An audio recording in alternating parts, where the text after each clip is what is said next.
தற்போது நன்மை செய்தி.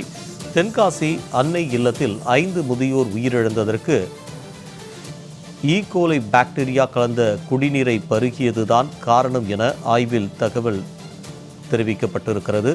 பாக்டீரியா கலந்த குடிநீரை பருகியதாலேயே 5 முதியோர் உயிரிழந்திருப்பதாக ஆய்வில் தெரிய வந்திருக்கிறது. அண்மை செய்தியாக இதனை பார்த்து வருகிறோம்.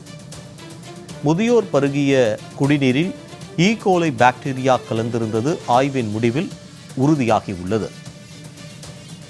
இது குறித்தான கூடுதல் விவரங்களை செய்தியாளர் ரஞ்சித் வழங்க கேட்கலாம். ரஞ்சித், விவரம்.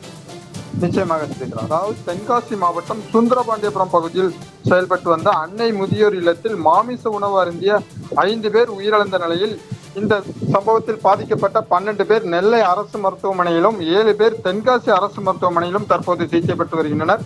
இந்த நிலையில் இந்த சம்பவம் தொடர்பாக சாம்பவர் வடகரை போலீசார் வழக்கு பதிவு செய்து காப்பகத்தின் உரிமையாளரான ராஜேந்திரன் என்பவரை கைது செய்து சிறையில் அடைத்த நிலையில் உணவு பாதுகாப்புத்துறை அதிகாரிகள் காப்பகத்தில் உள்ளவர்கள் அன்றைய தினம் சாப்பிட்ட உணவு மாதிரிகள் மற்றும் அவர்கள் பயன்படுத்திய குடிநீர் மாதிரிகள் உள்ளிட்டவைகளை ஆய்வுக்கு எடுத்து சென்றிருந்தனர்.